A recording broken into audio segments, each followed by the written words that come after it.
हम लोग sine rule cover कर चुके। अब आता है कोसाइन रूल। साइन रूल को कवर करने का मतलब ये है कि साइन रूल पढ़ चुके हैं और साथ में ही हम सवाल भी लगा चुके हैं। इसके बाद आता है हम कोसाइन रूल पर। कोसाइन रूल थोड़ा सा टफ है।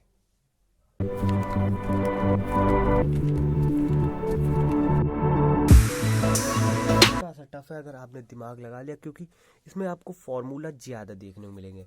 कॉस ए का फॉर्मूला देखने को मिलेगा। Cos A equal to B square plus C square minus का A square upon 2bc। Okay, cos B इसकी वैल्यू होती है A square C square minus का बी स्क्वायर अपॉन 2ac। यानी कि यहां पर आप क्या देख रहे हैं, जो यहां एंगल दिया जाएगा वो माइनस में होगा। यहां पर एंगल ए था तो ए माइनस में था, और जो दोनों प्लस में है वही दोनों नीचे हैं।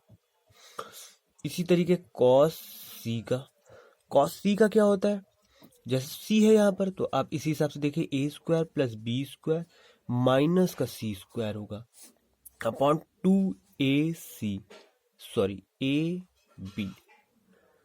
हो गया इतना। इतना होने के बाद, क्योंकि यही मेन फार्मूला होगा अपना कोसाइन फार्मूला का, इतना होने के बाद अब हम थोड़ा सा आगे इसके आएंगे। इसका एक अगर फार्मूले का सॉल्व करने का दे दिया जाए, जैसे एग्जांपल ले लेते हैं हम। एग्जांपल लेते हैं, क्या एग्जांपल है कि हमें दे दिया गया बी की वैल्यू दे दी गई है। बी की वैल्यू मान ली हमने 5, और सॉरी ए की वैल्यू मान लिया, ए से मानते चालू। ए मान लिया हमने 5, बी मान लिया हमने 4 और सी मान लिया हमने 3। Then find the angle of A, या find the angle of B, या find the angle of C. कोई भी एंगल पूछ सकता है आपको। अगर ए बी सी की वैल्यू दे दी गई और कोई भी एंगल इनमें से पूछ सकता है, एक एंगल पूछ सकता है, हम केवल ए निकालना है। बी और सी निकाल सकते हैं लेकिन हम केवल ए की निकालने की कोशिश कर रहे हैं। ए निकालने के लिए हमें क्या करना होगा, कॉस ए का फार्मूला लगाना होगा। देखिए ये क्वेश्चन ऐसे हैं कि आप इनके शॉर्ट ट्रिक नहीं कर सकते। अगर आपके पेपर में आ गए तो आपको इसको लॉन्ग ट्रिक से सॉल्व करना होगा। अब यहाँ पर बी की वैल्यू देखते हैं। बी की वैल्यू है 4, बी स्क्वायर यानी कि 16, फिर सी स्क्वायर यानी कि 9, और उसके बाद ए स्क्वायर माइनस का 25 बटे बी और सी। 2 इंटू बी की वैल्यू है 4 इंटू सी की वैल्यू है 3। कॉस ए इक्वल टू आ जाएगा यहाँ पर आपका, कॉस ए इक्वल टू आ जाएगा 16 9 25 माइनस का 25 बटे 4 12 24। ये ऊपर कट गया 0, 0 बटे कुछ भी हो आंसर 0 होता है, यानी कि ऊपर 0 आ गया। कॉस ए इक्वल टू 0, और कॉस में 0 किसकी वैल्यू होती है, कॉस साइन 0 की वैल्यू 0 होती है, कॉस 90 की वैल्यू 0 होती है। तो cos A equal to cos 90 या cos pi by 2। So A equal to pi by 2 answer. इतना समझ में आ गया कि कॉस की वैल्यू हम कैसे निकालेंगे। अब हम आते हैं प्रोजेक्शन फार्मूले पर। प्रोजेक्शन फार्मूला तो सबसे सिंपल फार्मूला होता है, उसमें हमें कुछ नहीं करना होगा।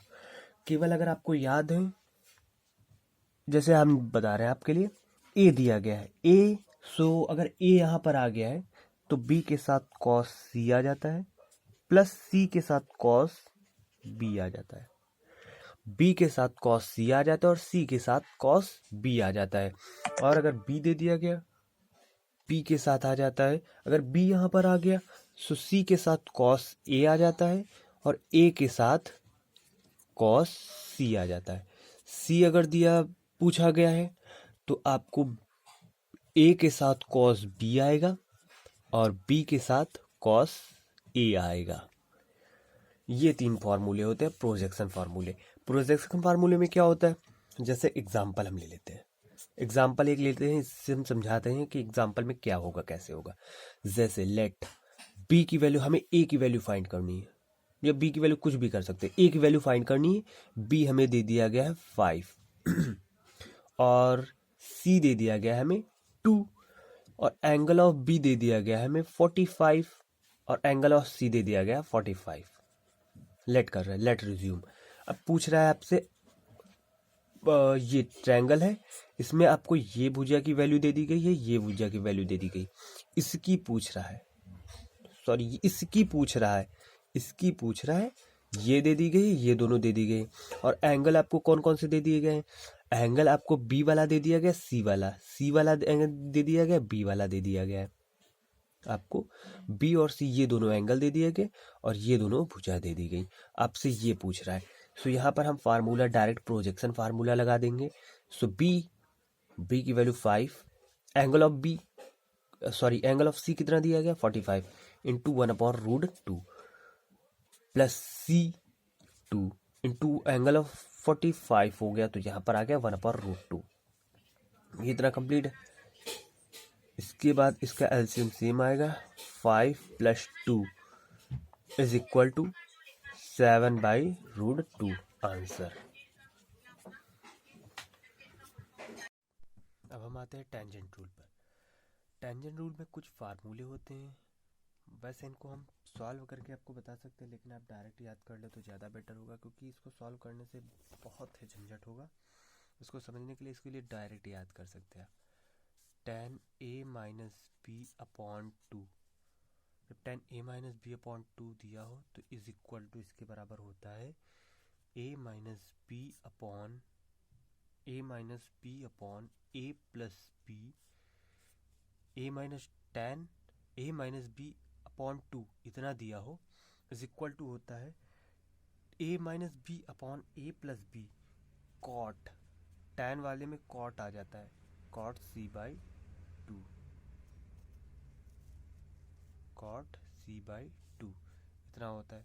अगर यहीं पर दिया हो tan b माइनस सी अगर बात की जाए, यानी कि यहाँ पर a नहीं यहाँ b है, तो यहाँ पर होगा b माइनस सी अपॉन b प्लस सी कॉट a/2। एंगल वो वाला हाफ होता है जो यहाँ पर नहीं दिया गया होता है। और अगर tan के साथ अगर c माइनस a दिया गया हो /2 की बात करें, तो यहाँ पर हो जाएगा c minus a upon c plus a cot b/2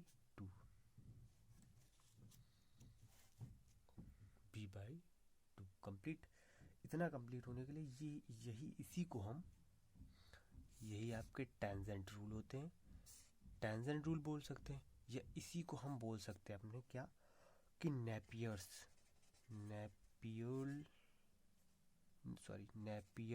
आ रही है, नेपियर्स